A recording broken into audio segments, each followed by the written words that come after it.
ভারতীয় ভিসা প্রায় বন্ধ হয়ে যাওয়ায় যাত্রী সংকটে পড়েছে দেশের এয়ারলাইন্সগুলো।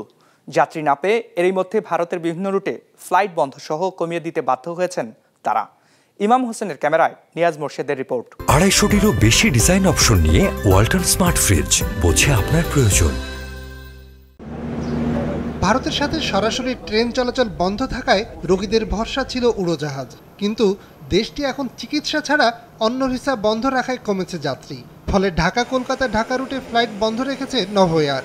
যাত্রী কমে যাওয়াতে আমরা সপ্তাহে 7টা থেকে 3টাতে চলে আসছিলাম। পরে 16 সেপ্টেম্বর থেকে ফ্লাইট আমরা টেম্পোরারিলি সাসপেন্ড করেছি। অপারেটিং কস্ট উঠছে না, আসলে উঠবে না, ওই জন্যই বাধ্য হয়েছি আমরা ফ্লাইট আপাতত বন্ধ রাখতে।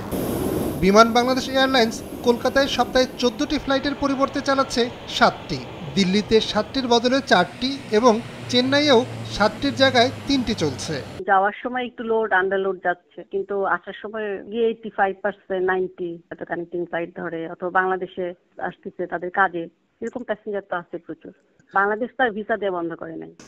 ভারতের ভিস্তারা ও এয়ার ইন্ডিয়া বলছে ভিসা সমস্যার কারণে যাত্রী সংখ্যায় সামান্য প্রভাব পড়লেও সেই ধাক্কা ধীরে ধীরে কাটিয়ে উঠছে তারা। Flights are same as now. We have done some reduction in Vistara flights, but Air India we are flying all flights. We have to continue flying to serve Bangladesh and India as two countries where passengers travel. Also a large portion of our passengers travel to international. So our focus is to continue flying and we will continue flying to Bangladesh. US Bangla এয়ারলাইন্সও ভারতে তাদের flight কমিয়েছে। চিটাং কলকাতা রুটটাকে আমরা আপাতত suspended রেখেছি এবং ঢাকা কলকাতায় 14টা ফ্লাইটের পরিবর্তে আমরা সেখানে মাত্র 6টা ফ্লাইট অপারেট করছি। ইন ফিউচারে যদি এই ভিসা জটিলতাটা না কাটে তাহলে হয়তো প্যাসেঞ্জার আরও কমে যাওয়ার একটা সম্ভাবনা আছে, তখন হয়তো আমাদেরকে ফ্লাইট সংখ্যা আরও রিডিউস করার একটা পসিবিলিটি রয়ে গেছে।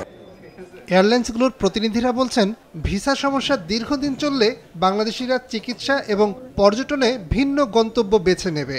এটা শুধু যে বাংলাদেশে ক্ষতিগ্রস্ত হচ্ছে তা না, এটা ইন্ডিয়ার ট্যুরিজম আসলে ক্ষতিগ্রস্ত হবে। বাংলাদেশি প্যাসেঞ্জাররা কোনো দেশকে হয়তো চয়েস করতে পারে, তাই সেই দেশে যদি আমাদের ফ্লাইট বহাল থাকে তাহলে আমরা হয়তো চেষ্টা করবো সেখানে ফ্লাইট ফ্রিকোয়েন্সি বাড়ানোর জন্য।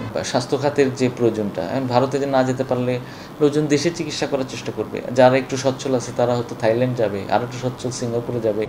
এয়ারলাইন্সগুলোর প্রতিনিধিরা বলছেন দেশীয় সংস্থাগুলোর ফ্লাইট সংখ্যা কমায় যাত্রীরা ভারতীয় এয়ারলাইন্সগুলো ব্যবহার করছে। নিয়াজ মোর্শেদ, বিজনেস রিপোর্ট, মাছরাঙা টেলিভিশন।